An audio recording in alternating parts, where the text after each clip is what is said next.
పలనాడులో ఒక దురదృష్టకరమైనటువంటి సంఘటన. మాచర నియోజకవర్గం వెలుదుర్తి మండలంలో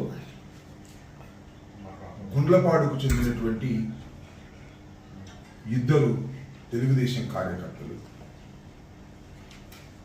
జవిశెట్టి వెంకటేశ్వర్లు, వారి సోదరుడు కోటేశ్వరరావు, ఈ ఇద్దరిని కూడా తెలంగాణలో ఒక ఫంక్షన్కి వెళ్ళి వస్తుండగా మార్గ మధ్యంలో స్కార్పియోతో వారిని గుద్దించి అటాక్ చేసి మరణానికి కారణమయ్యారు.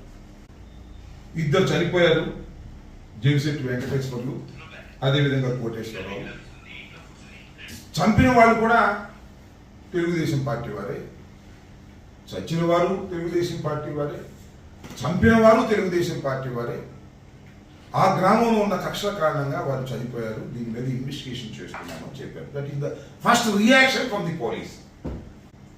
ఇద్దరు తెలుగుదేశం కార్యకర్తలు దారుణ హత్యకు గురయ్యారు. చంపిన వాళ్ళు కూడా అదే గ్రామానికి చెందిన వారు. ఆధిపత్య పోరు కోసం వారికి సంబంధించిన తెలుగుదేశం వారే చంపారు. వాళ్ళు తోట వెంకటరామయ్య, ఆయన తోట గురవయ్య, వీళ్ళిద్దరు బ్రదర్సు. జలిశెట్టి శ్రీనివాసరావు, బొబ్బిలంటారు ఆయన. వీళ్ళు ఈ వర్గం వాళ్ళిద్దరిని చంపారు. ఇది ఆధిపత్య పోరు. రేపు జరగబోయేటటువంటి గ్రామ ప్రెసిడెంట్కి సంబంధించిన ఎన్నికల్లో వారి ఆధిపత్యం కోసం వీరిద్దరిని చంపారు అనేటువంటి మాట కూడా వారి పత్రికలే రాశాయి. దీనిలో ఎవరు చెప్పింది కాదు. ఇరు వర్గాలు తెలుగుదేశానికి సంబంధించినవే, ఎప్పుడు వైసీపీకి సంబంధించిన వారు కాదు. ఈ తోట వెంకటరామయ్య వర్గం కానీ, జవిశెట్టి వెంకటేశ్వర వర్గం కానీ, వీళ్ళిద్దరు కూడా ఎప్పుడు వైఎస్ఆర్ కాంగ్రెస్ పార్టీకి సంబంధము లేనటువంటి రెండు వర్గాలు. ఈ రెండు వర్గాల ఆధిపత్య పోరులో ఒక తెలుగుదేశం వర్గం మరొక తెలుగుదేశం వర్గాన్ని చంపేస్తే వైసీపీకి సంబంధం అనేది ఇక్కడ ప్రశ్న. వైసీపీకి సంబంధం ఉందంట. ఈ హత్య కారణం మా పిల్లల రామకృష్ణారెడ్డి, పిన్నెల వెంకటరామరెడ్డి, వీళ్ళిద్దరూ కారణం అట. ఎఫ్ఐఆర్ పెట్టేశారు, రిజిస్టర్ చేసేశారు. ఏంటిది? రాజకీయ కక్ష కాదా అని అడుగుతా ఉన్నా. ఇది ధర్మమా అని అడుగుతా ఉన్నా. నేను చాలా సందర్భాలు చెప్పా, 307 పెట్టేస్తున్నారు. డెడ్ బాడీ లేదు కాబట్టి 307 పెడుతున్నారు. డెడ్ బాడీ దొరికితే 302 పెడతారు అని. డెడ్ బాడీ దొరికింది. తెలుగుదేశం వాళ్ళే తెలుగుదేశం వాళ్ళు నరుక్కున్నారు, చచ్చిపోయారు. 2 డెడ్ బాడీలు ఉన్నాయి. ఏం చేయాలి ఇప్పుడు? తెలుగుదేశం వాళ్ళ మీద కేసు పెట్టాలి. ఎవరు చంపారో వాళ్ళు పెట్టాలి. అట కాదంట. రాజకీయ కక్షతో రామకృష్ణారెడ్డి, వెంకటరామరెడ్డి ఇద్దరు అన్నదమ్ముల్ని కూడా ఈ కేసులో పెట్టాల్సిందే అని పెట్టేశారు. ఎక్కడికి పోతున్నారని ఆలోచించమని మనం చేస్తున్నాం. పోలీస్ వ్యవస్థ ఎక్కడికి పోతా ఉంది? పోలీసుల వైఫల్యం అని ఈనాడు రాస్తారు, తెలుగుదేశం వాళ్ళు చెప్తారు. ఎస్పీ శ్రీనివాస్ గారు వెళ్ళి అక్కడే పొడుకులో ఒక రోజంతా ఉంటారు. మళ్ళీ ఈ హత్యలు జరుగుతాయి. ఇంకో పార్టీ చెప్తా, డిఎస్పీ ఉన్నాడు అక్కడ, పాపం ఇప్పుడు లేడు. ఆయన పేరు జగదీష్ అట. ఫస్ట్ రిక్రూట్మెంట్, పాపం ఫ్రెష్గా వచ్చాడు. ఇంకా పోలీసు లక్షణాలు అలవాటు పడలా. అంటే ఇక నమస్కారాలు పెట్టడం, పోస్టింగ్ కోసం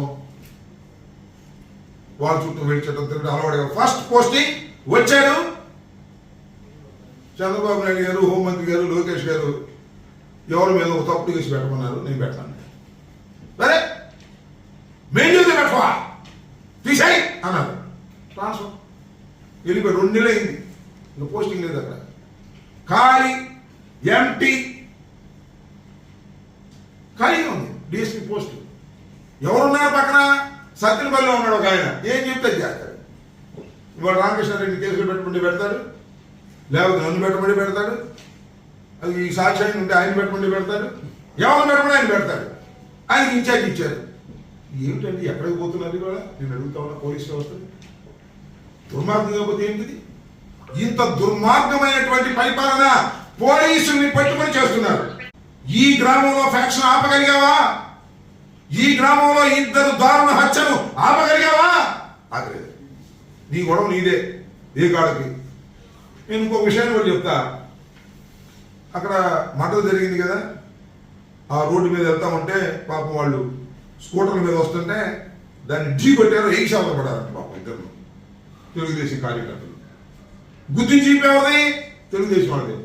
ఇదిగో పోలీసులు పట్టుకున్నారు అక్కడే. నేను చెప్పొచ్చా, నేను చెప్పాల్సిన అవసరం. పోలీసులు వెళ్ళి స్పాట్లో చూశారు. దాని మీద ఏమన్నా చూసారా? జేబీఆర్. జేబీఆర్ అంటే ఏంటనుకున్నారు? పిన్నెల రామకృష్ణారెడ్డి అంట, జోలకంటి బ్రహ్మారెడ్డి కాదు. జేబీఆర్ అంటే జోలకంటి బ్రహ్మారెడ్డి కాదట. జేబీఆర్ అంటే పిన్నెల రామకృష్ణారెడ్డి అంట. పోలీసులు చెప్తున్నారు. ఏమయ్యా జేబీఆర్ అని? మరి ముందేమో జై చంద్రబాబు నాయుడు, నేను చూడలేదు కానీ ఇది పత్రికల్లో వచ్చింది, వాట్సాప్లో వచ్చింది.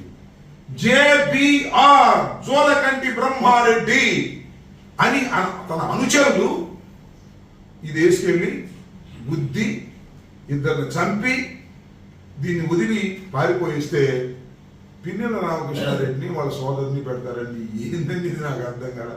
ఎక్కడికి పోతున్నాను అంటున్నా పోలీసు వాళ్ళు. చంద్రబాబు అసలు మీకు మైండ్ ఉందా లేదా అంటున్నా. డెడ్ బాడీ దొరికి ఎవరు పెట్టాలని పెట్టేస్తావా? ఈ జేబీఆర్ జోలకంటి బ్రహ్మారెడ్డి గారి బ్రాండ్ వేసుకొని జై తెలుగుదేశం అని వెళ్ళినటువంటి కార్యకర్తలు చంపితే వైఎస్ఆర్ కాంగ్రెస్ పార్టీ మీద పెట్టి కక్ష తీర్చుకోవాలనే ప్రయత్నం మీరు చేస్తున్నారు. ఇది సమంజసం కాదని కూడా ఈ సందర్భంగా నేను మనవి చేస్తున్నా. పొద్దున్న 2-3 సార్లు ఫోన్ చేశారు. ఆయన బాబు ఫోన్ ఇస్తే మన ఆయన ప్రమాదం ట్రాన్స్ఫర్ అయిపోతాడా ఆ జగదీష్ అని డిఎస్పీ లాగా. ఇప్పుడు కూడా నాకు అనుమానమే. ఎందుకంటే అప్పుడు కొద్దిగా మంచోళ్ళని చెప్పండి, నాకు కూడా ఇబ్బందిగా ఉంది. మంచోళ్ళని చెప్పి ట్రాన్స్ఫర్ చేసేస్తారు కానీ కొద్దిగా ఎస్పీ కొద్దిగా రీజనబుల్గా ఉంటాడు. కానీ అతని చేతులు ఏమో పాపం ఏమి లేదు. ఎస్పీ చేతుల్లో ఏమీ లేదు. పైనుంచి మానిటర్ చేసేటటువంటి పరిస్థితి. ఆయన ఎస్పీ తొందరలోనే సార్కి లూప్ లైన్లో పంపుతారేమో నాకు అనుమానంగా ఉంది. ఇలాంటి దుర్మార్గమైనటువంటి రాజకీయాలు చేసి హత్య కేసులు అన్నెసరిగా, ఎంత దుర్మార్గం అండి. ఒక హత్య కేసులో ఇన్నోసెంట్గా ఉన్నటువంటి వ్యక్తుల్ని మీరు ముద్దాయిగా చూపిస్తే ఆ పాపం ఊరికి నేను పోతుందా నేను అడుగుతాను. ఏదో చిన్న కేసులు పెట్టారంటే అది వేరే విషయం. మర్డర్ కేసులో ఒక మనిషిని నిండుగా ప్రాణాలు తీసినటువంటి కేసులో సంబంధం లేనటువంటి పిన్నెల రామకృష్ణారెడ్డి గారిని, వారి బంధువుని, వారి తమ్ముడిని మీ కోపం ఉంటే వేరేగా చూసుకోండి. మీకు ఓడగొట్టండి మరొకసారి దమ్ముంటే.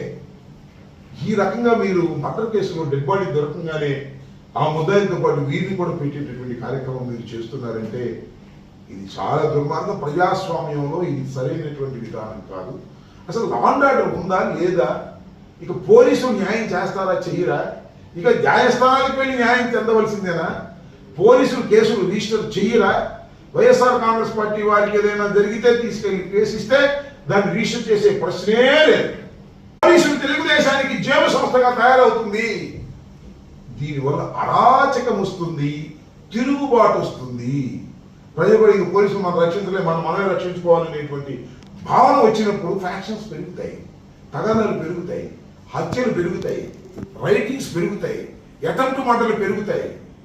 పోలీసులు ఎంత సహాయం చేస్తారంటే కాము కూర్చున్న కానీ పోలీసులు కూడా సహాయం చేయాలంటే మన కత్తికార గుచ్చుకు ఎలా చూచుద్దాం అనేటువంటి భావన కలిగే విధంగా వాళ్ళు చేస్తున్నారు. వాళ్ళు కూడా స్టేట్మెంట్ ఇచ్చారు. ఫస్ట్ రియాక్షన్స్ అన్ని కూడా ఇది తెలుగుదేశం పార్టీ వాళ్ళల్లో వాళ్ళు కొట్టుకున్నారు, చంపుకున్నారు, ఆ వీరయ్య చౌదరి లాగానే అనేది అందరికీ తెలిసినటువంటి సత్యం. దొరికిందంటే బాడీ పెట్టండి రా అన్నారు. ఇద్దరిని పాప అన్నదమ్ములు పెట్టేటటువంటి కార్యక్రమానికి దిగజారిపోయారు. దీనికి మూల్యం తప్పనిసరిగా తెలుగుదేశం పార్టీ ఎవరైతే పోలీసులు ఇలాంటి ఫాల్స్ కేసులు రిజిస్టర్ చేస్తారో వాళ్ళకు కూడా మూల్యం చెల్లించవలసిన అవసరం ఉంటుందని కూడా ఈ సందర్భంగా చెప్పదలుచుకున్నాను. అంటే ఈ విషయాన్ని ఎమ్మెల్యే స్వయంగానే పిన్నెల్లి సోదరుల పాత్ర ఉందని, మీ 7.0 అనేది మీకు వస్తుందని ఆయన చెప్పడం జరిగింది. అదే ఎమ్మెల్యే గారి ప్రోద్బలంతో, ఈ జేబీఆర్ గారి ప్రోద్బలంతోనే ఈ కేసుని పెట్టారు. దానిలో ఏ విధంగా సందేహం లేదు. It is a false case. మధ్యస్థి అంటానే ఉన్నారుగా, జగన్ గారు చెప్పాడుగా. ఎవరి నేను విజయవాడలోనే ఉన్నాను, వెల్కమ్ అన్నాడు కదా. జగన్ గారిని అరెస్ట్ చేస్తారని అంటున్నారు. జగన్ గారికి అరెస్ట్ కావడం జగన్ గారి కొత్త ఏం కాదు. జగన్ గారు 16 మాసాలు జైల్లో ఉన్నాడుగా. జగన్ గారిని అరెస్ట్ చేస్తారు, పిన్నెల రామకృష్ణారెడ్డిని అరెస్ట్ చేస్తారు, వాడి తమ్ముడిని అరెస్ట్ చేస్తారు. కాంగ్రెస్ వాళ్ళు వైఎస్ఆర్ కాంగ్రెస్ పార్టీ మొత్తాన్ని అరెస్ట్ చేసి జైల్లో పెట్టి బాబు కొడుకులతో రాజ్యం వెళ్ళుకుందాం అనుకుంటున్నారు. చూద్దాం దాని సంగతి ఏంటో, పెట్టమని చూద్దాం. మనం ఏం చేస్తాం? పోలీసులు వాళ్ళు చెప్పేట్టు వెళ్తున్నారు, లోపలేస్తున్నారు, బెయిల్కి అప్లై చేసుకుంటున్నాం. బెయిల్ వచ్చిన వాళ్ళు బయటకు వస్తున్నారు. రామకృష్ణారెడ్డి బాబు 3 మాసాలు 2 మాసాలు జైల్లో ఉండే బయటకు వచ్చాడుగా. అయినా కక్ష తీరలా, మళ్ళీ లోపల అన్నమాట. అది పరిస్థితి. ఓకే, అందరినీ అరెస్ట్ చేస్తున్నారు కానీ రాంబాబు గారిని అరెస్ట్ చేయట్లేదంటారు. చెప్పాక మొన్న రాంబాబు గారు అరెస్ట్ చేయట్లేదంటావు, లేకపోతే పవన్ కళ్యాణ్ గారు అట్లా అన్నాడు ఇట్లా అన్నాడు అంటే నేనేం చెప్పను సమాధానం? అర్థమైందా? ఇంకా